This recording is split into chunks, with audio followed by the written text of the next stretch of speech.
안녕하십니까. 황태순TV의 황태순입니다. 오늘 2020년 5월 17일 일요일입니다. 2018년 제가 해파란 길을 갔다가 그 당시 19일째 걷고 있던 5월 17일 그날은 목요일이었습니다. 그날은 양양 수산항에서 설악 해맞이 공원까지 별로 길지 않습니다. 한 15km 정도만 걷습니다. 왜냐하니까 제가 방송하면서 늘 알게 되었고 늘 친동생같이 저를 살펴주는 박찬숙 전 의원이 자신의 동생, 친동생같이 여기는 한광일 관장을 소개해 주어서 그날 속초에서 한광일 관장을 만나기로 되어 있었습니다. 그러다 보니까 조금 일정을 갖다 축소해서 걸을 수밖에 없었던 날입니다. 며칠 전부터 박찬숙 전 의원이 안부를 묻는 전화를 주었다. 박찬숙 의원은 방송인으로 더 유명한 분이다. 박 의원이 진행하는 라디오 시사 프로에 나는 몇 차례 출연한 적이 있다. 그때부터 박찬숙 의원은 나를 친동생 마냥 아끼고 챙겨주었다. 내가 쉬고 있는 동안에도 이런저런 모임이 있으면 꼭 불러주었다. 제가 쉬고 있었다는 것은 2017년, 그러니까 박근혜 대통령이 구속 수감되던 그날부터 제가 방송에서 퇴출되지 않았습니까? 그 이후에도 보면은 쉬고 있을 때도 보면 모임이 있으면 꼭 여러 좋은 자리에 불러주었던 아주 고마운 친누님 같은 분이죠. 이번에도 자신이 친동생처럼 여기는 고성의 한광일 화진포 해양박물관 관장을 소개해 주겠다고 전화를 주었다. 한광일 관장은 속초와 고성에서 각각 자연사 박물관과 해양박물관을 운영하고 있다고 한다. 해파란길 마지막 코스인 제진검문소에서 통일 전망대는 보도로 이동이 불가능하다. 사전에 출입 신고를 하고 차량으로만 이동이 가능하다. 때문에 어차피 누군가의 도움을 받아야 할 판에 박찬숙 의원이 한광일 관장을 소개해 주겠다니 정말 고마운 일이다. 강원도 양양군을 지나면 바로 속초시다. 속초시를 지나면 고성군이다. 오늘 내일 중에 한광일 관장을 만나야 한다. 그리고 어제 저녁 한광일 관장의 전화가 왔다. 오늘 속초에서 보자고 한다. 그렇다면 전체 일정을 조정해야만 한다. 일단 점프한 구간인 남해항에서 솔비치 호텔까지는 더 뒤로 밀어 놓아야 한다. 경우에 따라서는 아예 빠질 수도 있다. 그리고 오늘은 솔비치 호텔에서 속초 방향으로 북진해야 한다. 새벽 5시쯤 잠에서 깼다. 동해바다가 눈앞에 펼쳐진 테라스로 나갔다. 동해 일출을 기대했는데 동쪽 하늘을 바라보니 먹장구름이 잔뜩 끼었다. 그리고 하늘이 잔뜩 찌부린 가운데 비가 추적추적 내리고 있다. 테라스의 의자에 앉아서 멍하니 바다를 응시하고 있는데 갑자기 아침 해가 구름을 가리면서 바다 위로 떠오르는 것이 아닌가. 아마 20초 내지 30초 정도의 찰나의 순간이었을 것이다. 나는 재빨리 스마트폰을 꺼내들고 일출 사진을 찍었다. 사진 찍기를 끝내자 거짓말같이 뇌성병력이 치면서 장대비가 쏟아붓는다. 벅찬 감동이 가슴 깊이 밀려든다. 예전 내가 박철원 의원 보좌관으로 활동할 무렵 당시 당대표, 그땐 국민당이었습니다. 당대표였던 김동길 박사님이 늘 하시던 말씀이 있다. 김동길 박사님은 어니스트 해밍웨이의 태양은 다시 떠오른다. The sun also rises를 자주 인용하시곤 했다. 오늘의 역경에 좌절하지 말라는 뜻에서였다. 김동길 박사님은 그 특유의 평행 사토리로 오라, 저 구름 뒤에는 여전히 찬란한 태양이 빛나고 있지 아니한가 라고 외치곤 했다. 지금 내가 처해 있는 상황과 어제 하루 종일 헤맸던 상황 등이 오버랩되면서 먹구름을 뚫고 올라오는 태양은 나에게 희망의 메시지를 주는 것 같은 느낌을 준 것이 사실이다. 오전 8시 체크아웃을 하고 숙소를 떠났다. 일단 뒤쪽으로 되돌아가는 코스인 근처 수산항으로 향했다. 어제 한광일 관장과 통화하면서 들은 이야기로는 수산항 근처 식당이 아침 식사를 잘한다는 것이다. 2km 정도를 되돌아가니 수산항이 나온다. 한 관장에게 들은 대로 우미식당에 들어갔다. 우미식당은 북엇국을 아침 식사 대표 메뉴로 팔고 있었다. 북엇국을 시켜놓고 잠시 아침 기사를 검색했다. 지금까지 늘 뜨거운 황태국이나 북엇국을 먹었는데 식어서 미지근한 북엇국을 먹으니 전혀 다른 맛이다. 고소한 맛이 혀끝에 착착 감긴다. 더욱이 비가 내리고 있는 가운데 먹는 북엇국 맛은 말로 형언하기조차 힘들 지경이다. 참고로 여러분, 음식을 너무 뜨겁게 드지 마십시오. 뜨겁게 들면 맛을 모릅니다. 특히 짠맛을 전혀 모릅니다. 그러니까 굉장히 염분을 많이 섭취하게 되죠. 음식은 그저 한 60도 정도, 50도 정도에서 먹는 게 좋습니다. 아침을 먹고 수산항을 출발했다. 오늘 코스는 수산항에서 낙산사를 거쳐 속초 해맞이 공원까지 가야 한다. 대략 13km 정도다. 점심 무렵에는 속초 해맞이 공원 앞 주차장에 도착해야 한다. 거기서 한광일 관장을 만나기로 했기 때문이다. 수산항을 출발한 나는 솔비치 호텔 앞으로 다시 돌아와 동원 해변, 오산 해수욕장을 거쳐 낙산 해수욕장 방향으로 계속 북진했다. 곳곳의 해수욕장을 제외하고는 해안은 철책으로 삼엄하게 경비되고 있다. 비가 오락가락하는 가운데 나는 판초 우위를 입고 묵묵히 북으로 발길을 옮겼다. 한참을 걸어가니 낙산 해변이 나오고 잠시 후 낙산사 입구가 나온다. 예전에 몇 번 와봤던 곳이다. 걷는 중간중간 한광일 관장이 전화가 온다. 중간 점검을 하는 것 같다. 서쪽으로 저 멀리 설악산이 그 자웅을 뽐내며 늘어서 있다. 낙산사 앞을 지나서 설악 해변을 스쳐 속초 방향으로 한참을 걸었다. 오후 1시가 다 되어갈 무렵 양양군과 속초시를 잇는 쌍천교가 나온다. 쌍천교 양양 쪽에 한광일 관장이 기다리고 있다. 초면이지만 반갑게 인사를 나누었다.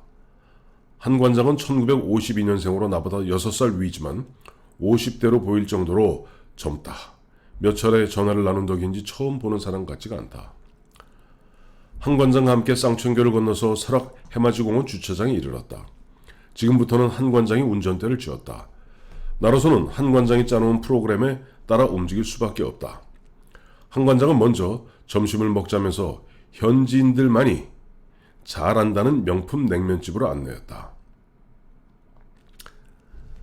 마파람에 개눈 감추던 냉면을 먹고 나니 한 관장은 멋진 커피숍으로 안내하겠다고 한다. 한 관장의 차를 타고 영랑호 근처 커피숍으로 갔다. 그 커피숍은 영랑호가 한눈에 내려다 보이는 경관이 좋은 곳에 자리하고 있다. 평일임에도 손님들이 제법 많다. 경관이 가장 좋아 보이는 자리에 앉았다. 한 관장과 두어 시간 정도 많은 이야기를 나누었다. 한 관장은 특히 금구도에 대해 열정적으로 나에게 설명해준다. 사실 금구도라는 말부터 나에게는 생소하다. 금구도는 한마디로 광개토 대왕의 수중능일 수 있다는 것이다. 몇몇 제야사학자들이 10여 년 전부터 이 같은 주장을 해왔고 한 관장도 광개토 대왕의 수중능이라고 굳게 믿고 있는 눈치다. 여러 차례 방송을 타기도 했단다. 한 관장은 그동안 내가 걸어왔던 코스와 앞으로 가야 할 코스 등을 놓고 좋은 충고를 해주었다. 한 관장과 이야기를 나누다 보니 앞으로 해파랑길 진행 방향이 대략 정해진다. 점심을 먹은 지 얼마 되지 않은 것 같은데 한 관장은 이른 저녁 겸 소주를 한잔 하자고 한다. 비도 촉촉하게 내리겠다. 말벗도 있으니 술맛이 날만도 하다. 한광일 관장이 자신이 잘 아는 속초의 명물이라면서 민물장어 전문점으로 안내한다. 이번 해파랑길을 걸으면서 느낀 것이지만 동해안에 거주하는 사람들은 외지 손님에게 회를 별로 대접하지 않는다. 회보다는 소고기나 돼지고기 아니면 한관장같이 민물장어 등을 대접한다. 생선이 너무 흔해서 회를 대접하면 잘 대접하는 것이 아니라는 생각을 하는 것 같다. 민물장어를 안주 삼아 소주를 마시니 술병이 쌓여간다. 한참을 먹고 마신 듯하다. 술병을 보니 모두 5병이다. 마지막 한 병을 더 시켜 한 사람당 3병씩 소주를 마셨다. 주흥이 도도해지니 한 관장의 말솜씨가 나온다. 그야말로 청산유수다. 180cm가 훨씬 넘는 한 관장은 언뜻 보기에도 거구란 느낌을 준다. 본인이 살아왔던 경력을 소개한다. 원래 한광일 관장은 학자나 고고학 전문가가 아니다. 함경도 함흥에서 월남한 실향민의 자자다. 고등학교 1학년 때 친구들을 꼬드겨 일본으로 밀양하려 했다고 한다. 함께 밀양을 시도한 친구들 중에는 70년대 유명한 듀엣 하사와 병사도 있었다고 하면서 웃는다. 물론 그들의 밀양 시도는 주문진 검문소에서 검거되면서 끝났고 한광일 관장은 그 일로 학교에서 퇴학당했다고 한다. 그게 그의 학력의 전부다. 한 관장은 이후 인테리어 사업으로 큰 돈을 벌었고 지역의 종합건설사를 설립하여 사업가로 대성한다. 그런데 무엇에 꽂혔는지 박물관 물품을 수집하고 전시하는 데 일생을 바치고 있다. 그가 위탁 운영하고 있는 화진포 해양박물관 건너편에 바로 금고도가 있는 모양이다. 한과일 관장은 화진포를 지나갈 무렵이면 김일성 별장과 함께 반드시 금고도를 봐야 한다고 목청을 높인다. 광개토 대왕의 무덤은 지금은 중국 땅인 지안시, 지반이라고 그러죠. 중국 땅인 지안시에 있는 것으로 배워왔고 그렇게 알고 있었는데 화진포 앞바다에 있는 것이 진짜 광개토 대왕의 수중릉이라니 부쩍 호기심이 생긴다. 두 사람 다 만취했고 자리를 파한 다음 한 관장이 잡아오는 더 클래스 300 호텔 숙소에 들어갔다. 대충 씻고 잠자리에 들었다. 오늘 하루는 정말 전체 일정 중 가장 짧은 거리인 15km를 걸었다.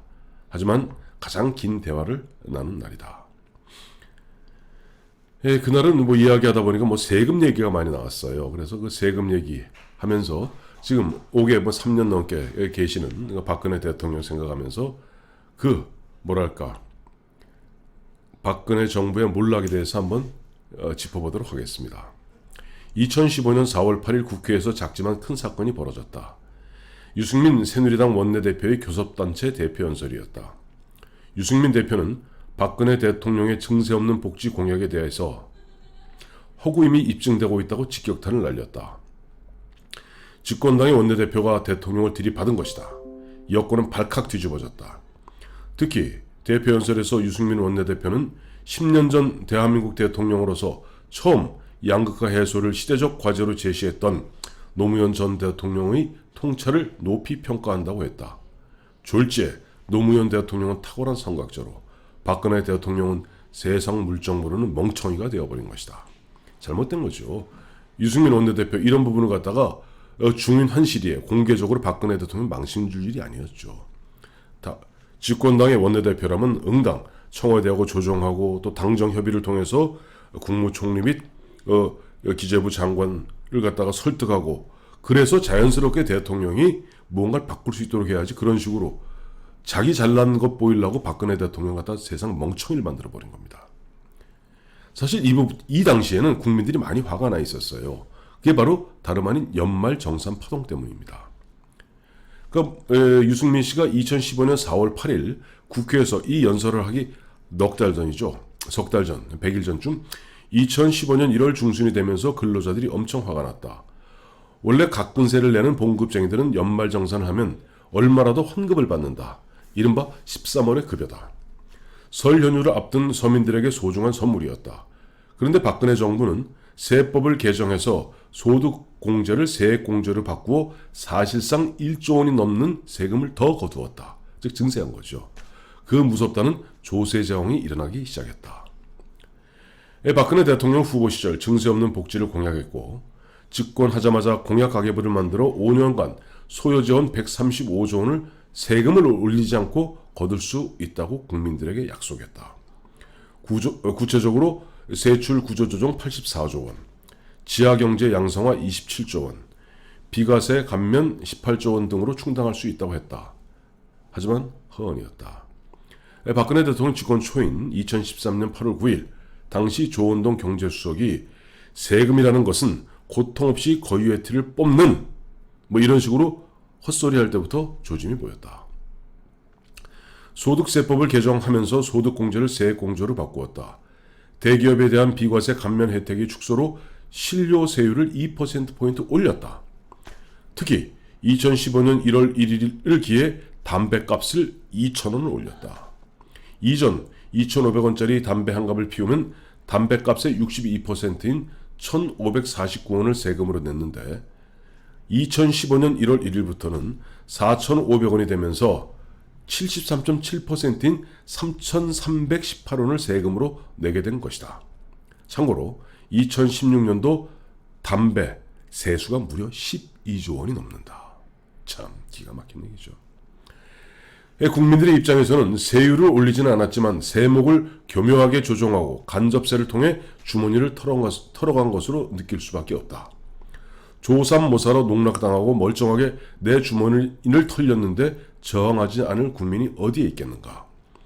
국민들이 화를 내고 청와대를 향해서 주먹을 흔들기 시작할 무렵에 유승민 의원은 증세 없는 복지는 허구라는 직격탄을 날린 것이다. 조세저항은 정말 무서운 것이다. 1977년 박정희 정권의 부가가치세 도입이 11.6, 그 다음해죠. 그 다음에 그러니까 1977년 7월 1일 박정희 정부에서는 부가가치세를 도입했습니다. 그로부터 2년 후에 1979년 11.6이 터지게 되는 것이죠.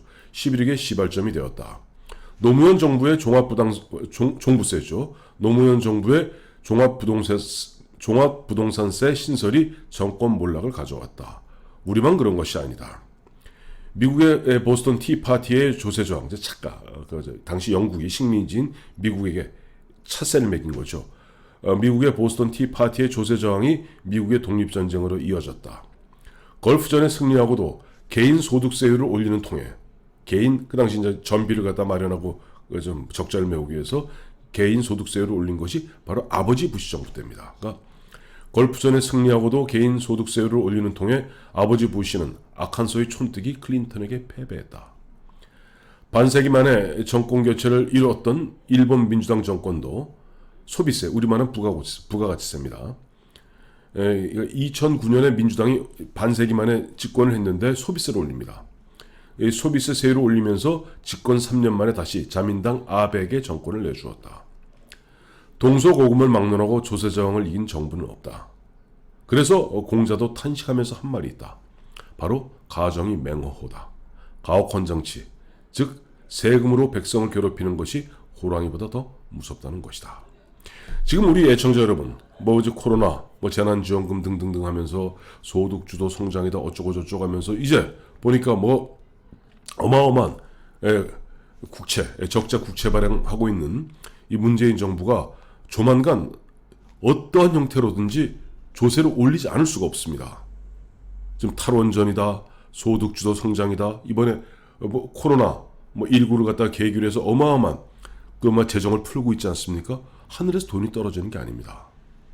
지금 선진국들은 자기들이 기축통화국입니다. 달러가 됐던 유로가 됐던 심지어 일본 같은 경우는 해외 3조 달러의 자산이 별도로 채권이 있는 가운데 그래도 일본 엔화도 국제통화입니다. 그런데 우리같이 국제통화 아닌 기축통화가 아닌 마구 돈을 찍어내다 보면 어떻게 될까요? 결국 보면 흔한 얘기로 맵새가 황새 흉내내다가는 가랑이 찢어질 수밖에 없으니 결국 세금을 통해서 결국 벌충할 수밖에 없습니다. 그래서 제가 2020년 코로나19 덕분에 문재인 정부는 사상 유례없는 승리를 거두었습니다만 이것은 축복을 가장한 저주일 가능성이 크다라고 말씀드리는 것입니다.